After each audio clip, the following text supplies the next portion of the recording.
Ibihe byiza kuri mwebwe mukomeje kubana natwe mukomeje gukurikira amakuru ndetse n'ibiganiro bitandukanye dukomeje kugenda tubagezaho kuri M24/7 TV. Ndizera neza ko mukomeza kugenda mu ugubwa neza, mukomeze murebe mu kuboko kw'iburyo munsi gato mukande kuri subscribe, hanyuma kugira ngo mujye mubasha kubona amakuru yacu ndetse n'ibiganiro tukimara kubitunganya. Mu karere ka Rubavu ni mu ntara y'Iburengerazuba mu Rwanda, ni ku mupaka uhuza igihugu cy'u Rwanda ndetse n'igihugu cya Repubulika ya Demokarasi ya Kongo. Makuru avayo aravuga ko harashwe umuntu wavuye muri Kongo ashaka guhungabanya umutekano w'igihugu cy'u Rwanda. Mu rukerera rwo kuri uyu wa kabiri tariki ya 16 Mutarama habayeho guhangana hagati y'inzego z'umutekano n'abantu bari baje guhungabanya umutekano baturutse muri Repubulika ya Demokarasi ya Kongo. Ibi bikaba byabereye mu mudugudu wa Gafuku mu kagari ka Gikombe, murenge wa Rubavu, akarere ka Rubavu. Rwanda Tribune yageze aho ibi byabereye isanga hari umwe rero warashwe ahasiga ubuzima, abandi babiri bakaba batawe muri yombi n'inzego zishinzwe umutekano z'u Rwanda. Abaturage bavuga ko mu masaa 11 z'igitondo aribwo bumvise imirindi y'abantu basaga n'abarimo barwana, babanza no gukeka ko ari abiyise abuzukuru ba Satani kuko ngo aribo bamenyerewe ko bateza umutekano muke, ariko nyuma baza kumva amasasu agera kuri 3 avuze. Ni mu karere ka Rubavu. Nyuma rero bagiye kureba basanga ari umuntu warashwe, baza kumenya ko rero ari abacengezi bari binjiye ku butaka bw'u Rwanda baje guhungabanya umutekano w'igihugu cy'u Rwanda. Bavuga ko bagerageje kuvugisha inzego z'ubuyobozi zivuga ko ntacyo zatangaza kuri iki kibazo. Bavuga ko bategereje urwego rushinzwe kugenzura imipaka y'ibihugu byombi kugira ngo hakorwe iperereza hamenyekane icyari kibazanye abo bantu, hamenyekane niba kandi warashwe ari umusirikare w'ingabo za Kongo cyangwa se niba ari uwo muri FDLR. Abaturage kandi bakaba bashimira ingabo z'u Rwanda zabashije gutahura umwanzi ataragera ku mugambi w'icyo yaragamije gukora. Uko bakomeje kugira babigarukaho ni mu gihe rero n'ubundi u Rwanda na Kongo umwuka utameze neza, kuva aho Kongo yagishinje igihugu cy'u Rwanda ko gifasha umutwe wa M23 ukunze guhangana n'ingabo za leta FARDC, ariko kandi u Rwanda rwo rukabihakana rwivuye inyuma ruvuga ko nta nyungu rufite mu kujya gufasha umutwe wa M23, na M23 nayo ikabihakana. Bene makuru, Perezida Kagame yahaye gasopo indege ya FAL ubushotoranyi butavuzwe bwakorewe ingabo za RP muri CND, ahoze ari mu nteko ishinga amategeko amezi arenga 4. Abasirikare 600 bahoze ari aba RPA bamaze mu nyubako ya CND mu butumwa bwo kurinda abanyepolitike ba FPR Inkotanyi bagombaga kwinjira muri guverinoma y'inzibacyuho yaguye yaranzwe n'ubushotoranyi bwakorerwaga n'abasirikare ba leta kugeza aho Paul Kagame yigeze gutegeka ko indege yabo ihanurwa kubera igihe yari imaze ijujubya ingabo yarayoboye. Uretse kwinjira muri CND ukwezi kukuboza mwaka wa 1993 kwabaye uko amateka kuri abasirikare 600 barapiye kuko ari bwo bwa mbere bari binjiye mu rwa mukuru w'u Rwanda. Ubutwari bw'izi ngabo kandi bukunze kugarukwaho na benshi kubera uruhare zagize mu kurokora abatutsi n'umurava waziranze mu rugamba rwo kubora igihugu. Gusa iyo uganiriye na benshi usanga ari bake bazi ibikorwa by'ubushotoranyi bagiye bakorerwa n'ingabo za leta ya Habyarimana Juvenal. Mu gihe cy'amezi 4 muri CND izi ngabo kandi zagiye zigabwaho ibitero cyane cyane ubwo zabaga zivuye ku murindi kuzana ibikoresho by'ibanze zifashishaga buri munsi. Muri ibitero harimo n'icyabereye mu Gatsata aho abasirikare ba RPA barashwe n'abantu barasaga bari mu nzu zo hirya no hino. Icyo gihe kandi abasirikare bavuye mu modoka bajya mu miferege ari nako rero barwana.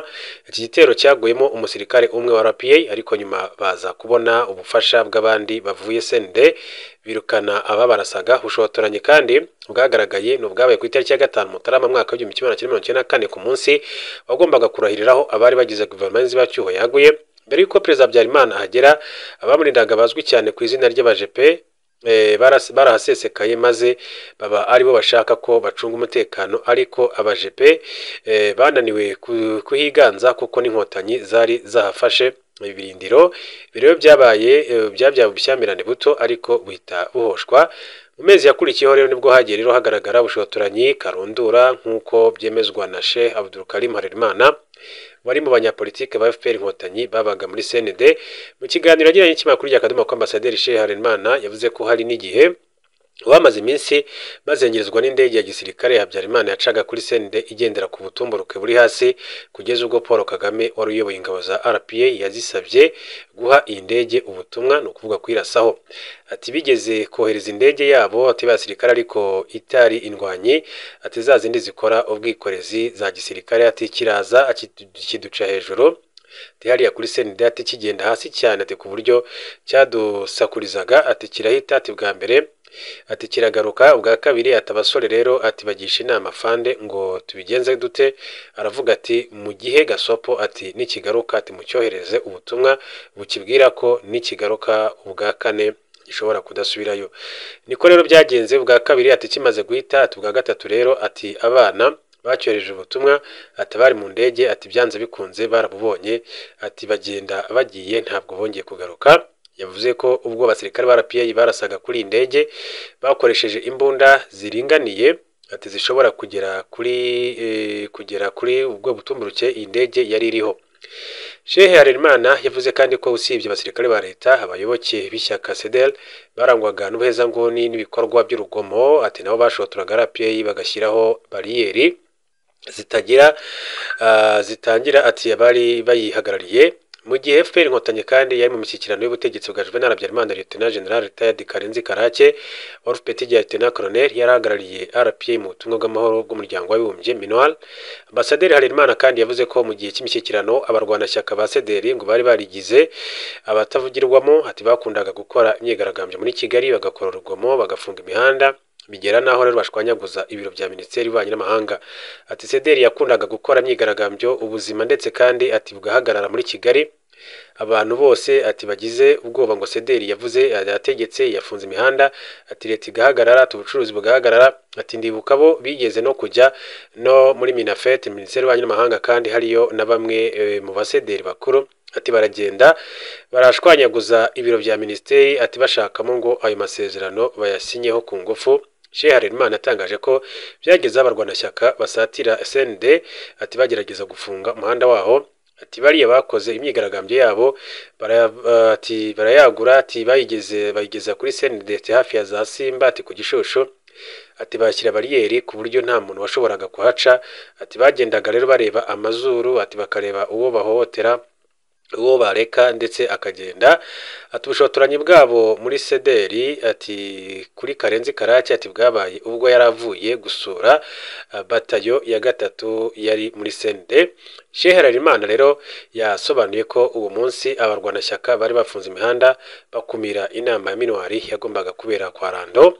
Ati icyo gihe MINUAL rero yari ifite inama yagombaga gukorerwa kwa Rando ati barabwiranye bati oya inama ntabwo ikibaye kubera ko CDR yafunze imihanda ati muri ayo masaha biza guhuza nuko Lieutenant Colonel Karenzi Karake yari muri MINUAL ahagarariye RPA ati twari kumwe ati yari yaje kudusura muri CND aravuga ati ariko njyewe ndagerayo nibura aho ngaho twagombaga rero gukorera inama ati maze turebe uko bimeze ati hari utumodoka tubiri twari dufite ati ajya muri kamwe ati kajyagamo abasirikare bari nka batandatu ati muri uwo mwanya nk'uko Shehe Harerimana yabisobanuye Karenzi Karake yari yambaye imyenda ya MINUAL yerekeza kwa Rando ariko ubwo yarageze kuri bariyeri abarwanashyaka ba CDR baramuhagaritse ati baramubaza aho agiye arabasobanurira ati ageze kuri Rando arakata aramanuka ati babonye amanutse ya bariyeri barayimura bayishyira kuri rwa ruhande rundi ati bageze aho rero baramuhagarika ati bati nta nzira ihari atese kubera iki bati nuko twabivuze ati nta nzira ihari isasu riba ngo ryasohotse ryabo basederi ati birumvikana abana bacu rero batangiye kurasa aho kuri CND ati nyine twari twiteguye abahungu bararyama batangira kurekura amasasu. Shehe Harerimana yakomeje avuga ko abasirikare ba RPA ngo batarasanye nabo muri CDR gusa ahubwo ko ku Gishushu hari hihishe abasirikare ba leta. Imirwano yaje kurangira rero nta kibazo Karenzi Karake ahagiriye kuko yahise asubira muri CND n'abasirikare bari kumwe nkuko yabigarutseho.